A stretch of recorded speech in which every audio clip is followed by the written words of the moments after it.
Halo, selamat Ca, pagi. selamat pagi. Selamat pagi Zila, selamat pagi pemirsa. Kami ucapkan selamat datang di iNews Today. Nah, gimana nih Ocha hari ini gitu ya? Kita akan menyapa para pemirsa iNews Today hari ini, dan kalau kita lihat Yes. informasi-informasi yang salah satunya lagi dibahas itu mengenai timnas Indonesia ini yang sudah mulai bersiap nih untuk melawan Cina di nanti pada tanggal 5 Juni nanti gitu ya, dan mereka juga sudah menggelar pemusatan latihan di Bali. Jadi beberapa pemain juga udah datang dan udah siap nih.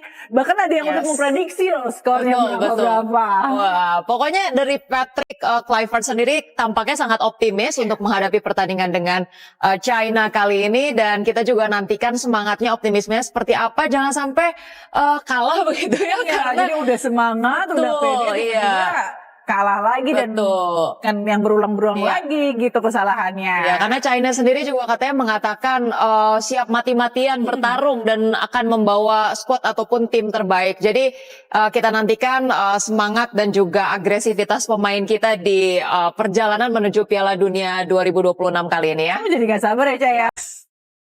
Yang pastinya tentunya kami nantikan juga semangatnya tidak hanya untuk timnas, tapi semangat untuk menyaksikan berbagai update informasi hari ini di iNews Today, karena senang sekali kami dapat menghadiri Anda selama 1,5 jam ke depan untuk memberikan berbagai informasi penting, menarik dan inspiratif untuk Anda. Dalam edisi hari ini kami juga akan menginformasikan sejumlah informasi yang salah satunya yaitu mengenai TPA Sumur Batu di Bantar Gebang yang overload hingga membahayakan. Bersama saya Fazilah ke Indonesia.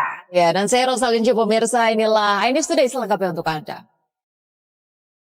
Iya, kita mulai dengan informasi pertama pemirsa. 5 ruko ludes terbakar dan 6 orang tewas di Kabupaten Aceh Tamiang, Aceh. Ini api diduga dari korsleting listrik di salah satu ruko hingga terjadi kebakaran besar.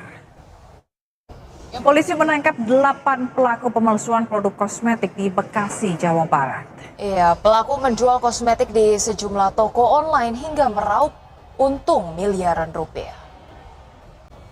Ini Ocha miris banget ya, kita sebagai perempuan apalagi yang suka dandan gitu ya. Kayaknya harus hati-hati banget sekarang kalau pilih-pilih produk, apalagi tergiur dengan harga murah dan diskon yang mungkin sebenarnya nggak masuk akal, tapi kita bisa dapat barang dengan brand atau merek yang mahal gitu ya. Betulnya diuntungkan ketika digitalisasi meluas, e-commerce meluas, produk makeup ini berlimpah sekali gitu ya di e-commerce, dan kita juga sering kali tertarik gitu ya, wah affordable banget gitu. Tapi ternyata edukasi untuk konsumen belum benar-benar maksimal begitu ya, dan ini juga menjadi perhatian bukan hanya untuk konsumen, tapi seringkali mungkin influencer atau kalangan selebgram yang menerima tawaran untuk endorse atau mempromosikan brand-brand tertentu.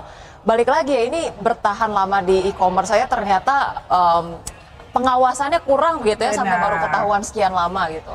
Jadi mungkin untuk para masyarakat, khususnya para wanita nih yang kadang suka cari-cari makeup di e-commerce itu untuk lebih hati-hati lagi gitu ya. Kita cari lagi periksa lagi segala macamnya, karena jangan hanya cuma tergiur gara-gara harga murah, tapi justru malah nanti kedepannya malah membahayakan. Iya, carilah brand-brand yang mungkin boleh affordable gitu ya, tapi yang mungkin secara branding dan juga penggunaan ini sudah cukup mapan lah ya, penggunaannya sudah cukup lama begitu.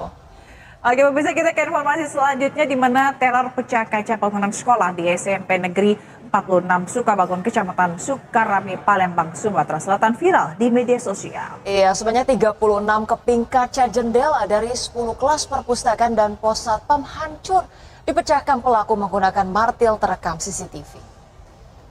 Pemirsa, meresahkan sejumlah kalangan. Rumah makan ayam goreng Widuran disidak oleh Wali Kota Solo. Rumah makan legendaris yang diduga melakukan penipuan dengan mengklaim sebagai produk halal ini pun diminta tutup sementara.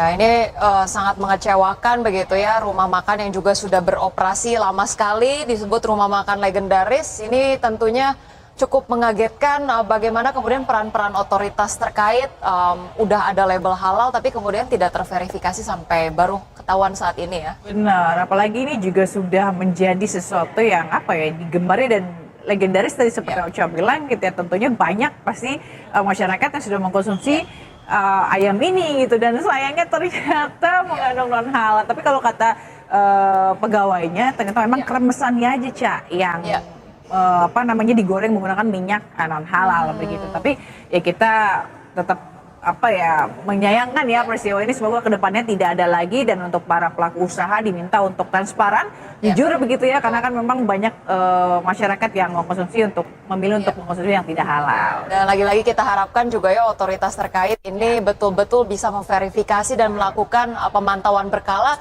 Karena kalau bukan mereka yang kemudian aktif, kita juga sebagai konsumen susah banget lah ya. Apalagi kalau verifikasi mau makan sehari 3 kali harus verifikasi 3 kali kan nggak mungkin juga gitu ya. Oke, kita harapkan pokoknya kejadian ini nggak berulang lagi dan merugikan masyarakat gitu ya, Caya. Kita ke informasi lainnya pemirsa, pasca aksi pengeroyokan di depan sebuah minimarket di Sidoarjo, polisi meringkus 3 pelajar. Kasus pengeroyokan ini terjadi lantaran para pelaku tidak terima aksinya dilerai oleh korban.